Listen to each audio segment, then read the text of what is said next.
जय जय श्री राधे श्याम। नमस्कार मित्रों, आप सभी का स्वागत है हमारे इस चैनल के और एक नई एकादशी व्रत कथा में। आने वाली एकादशी व्रत का नाम है मोक्षदा एकादशी। आप सभी लोग वीडियो के साथ अंत तक जरूर बने रहना, क्योंकि इस वीडियो में मोक्षदा एकादशी व्रत की कथा के विषय में हम विस्तार पूर्वक चर्चा करेंगे। आज कथा कुछ इस प्रकार से है। महाभारत के युद्ध का मैदान था और महाराज युधिष्ठिर के अनुज अर्जुन सामने अपने बुजुर्गों को देखकर उनके विरुद्ध शस्त्र उठाने का साहस नहीं जुटा पा रहे थे। तब महाराज युधिष्ठिर ने कहा, हे भगवान, आप तीनों लोक के स्वामी, सबको सुख देने वाले और जगत के पति है। मैं आपको नमस्कार करता हूँ। कोई देव, आप सबके हितैषी है तथा मेरे संशय को दूर कर मुझे बताइए कि मार्गशीर्ष एकादशी का क्या नाम है।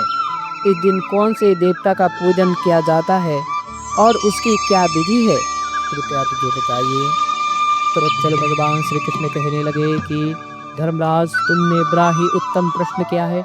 इसके सुनने से ही तुम्हारा यश संसार में फैलेगा। मार्गशीर्ष शुक्ल एकादशी अनेक पापों को नष्ट करने वाली है। इसका नाम है मोक्षदा एकादशी है। इस दिन दामोदर भगवान की धूप दीप नैवेद्य आदि से भक्ति पूर्वक पूजा करनी चाहिए। अब इस विषय में मैं एक पुराणों की कथा कहता हूँ। गोलोक नाम के नगर में वैक्यनश नामक राजा राज्य करता था। उसके राज्य में चारों वेदों के ज्ञाता ब्राह्मण रहते थे। वह राजा अपने प्रजा को पुत्र व्रत पालन करता था। एक बार रात्रि में राजा ने एक स्वप्न देखा कि उसके पिता नरक में है। उसे बड़ा आश्चर्य हुआ। प्रातः वह विद्वान ब्राह्मणों के पास गया और अपना स्वप्न सुनाया। कहा, मैंने अपने पिता को नरक में कष्ट उठाते देखा है।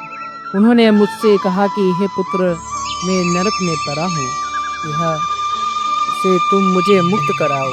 जब मैंने ये वचन सुने हैं, तब से मैं बहुत बेचैन हूँ। चित्त में बड़ी अशांति हो रही है। मुझे इस राज्य, धन, पुत्र, स्त्री, हाथी, घोड़े आदि में कुछ भी सुख प्रतीत नहीं होता। क्या करूं? राजा ने कहा, है ब्राह्मण देवताओं, इस दुख के कारण मेरा सारा शरीर जल रहा है।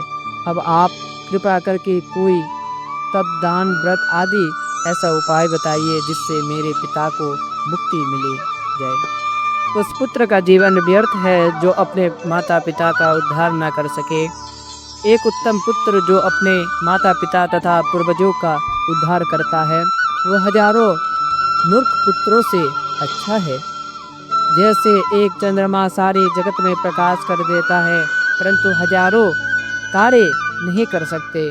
ब्राह्मणों ने कहा, हे राजन, यह पास ही भूत, भविष्य, वर्तमान के ज्ञाता पर्वत श्री ऋषि का आश्रम है।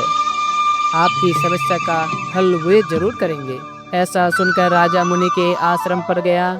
उस आश्रम में अनेक शांत चित्त योगी और मुनि तपस्या कर रहे थे। उसी जगह पर्वत मुनि बैठे थे। राजा ने मुनि को साष्टांग दंडवत किया।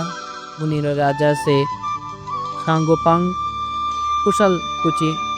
राजा ने कहा कि महाराज, आपकी कृपा से मेरे राज्य में सब कुशल है, लेकिन अकस्मात मेरे चित्त में अत्यंत अशांति होने लगी है। ऐसा सुनकर पर्वत मुनि ने आंखें बंद करी और भूत विचारण में लगे। फिर बोले, हे राजन, मैंने योग के बल से तुम्हारे पिता के कुकर्मों को जान लिया है। उन्होंने पूर्व जन्म में कामातुर होकर एक पत्नी को रति दी, किंतु सोते के कहने पर दूसरे पत्नी को ऋतु दान मांगने पर भी नहीं दिया। उसी पाप कर्म के कारण तुम्हारे पिता को नरक में जाना पड़ा। तब राजा ने कहा, इसका कोई उपाय बताइए।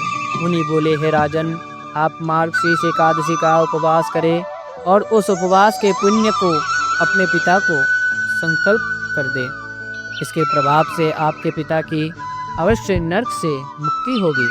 मुनि के ये वचन सुनकर राजा महल में आया और मुनि के कहने अनुसार कुटुंब सहित मोक्षदा एकादशी का व्रत किया। इसके उपवास का पुण्य उसने पिता को अर्पण कर दिया। इसके प्रभाव से उसके पिता को मुक्ति मिल गई और स्वर्ग में जाते हुए पुत्र से कहने लगे, हे पुत्र, तेरा कल्याण हो। यह कहकर स्वर्ग में चले गए। मार्गशीर्ष मास की शुक्ल पक्ष की मोक्षदा एकादशी का जो व्रत करते हैं उनके स्मरण समस्त पाप नष्ट हो जाते हैं। इस व्रत से बढ़कर मोक्ष देने वाला और कोई व्रत नहीं है। इस कथा को करने या सुनने से बाकी यज्ञ का फल मिलता है। यह व्रत मोक्ष देने वाला तथा चिंतामणि के समान सब कामनाएं पूर्ण करने वाला है। मित्रों, ये थी मोक्षदा एकादशी व्रत की कथा, जो कि राजा के पिता के कुकर्म के कारण राजा अपने नगर में अकस्मात ही उनके भीतर में कष्ट उत्पन्न होने लगे। उनके शरीर में स्थिरता नहीं आ रही थी। जब उन्हें पर्वत ऋषि के बारे में सुनाई दी तो उन्होंने शीघ्र ही पर्वत ऋषि के पास गए।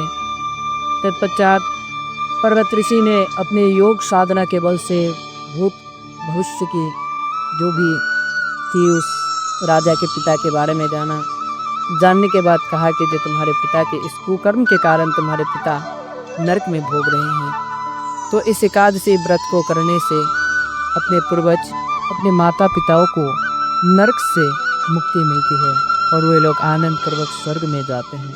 मित्रों, ये थी आज की एकादशी व्रत की कथा।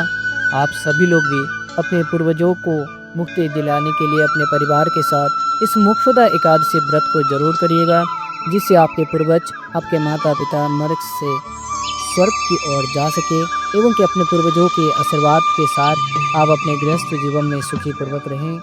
एवं भगवान से ही प्रार्थना जरूर करिएगा कि जे आपके पूर्वज आपके माता पिता स्वर्ग में शांति पूर्वक रह सके एवं कि आप उनके सानिध्य में दोबारा जाते जन्म ले सके, ऐसी कामना जरूर करिएगा। आज की वीडियो को यहीं पर समाप्त करते हैं।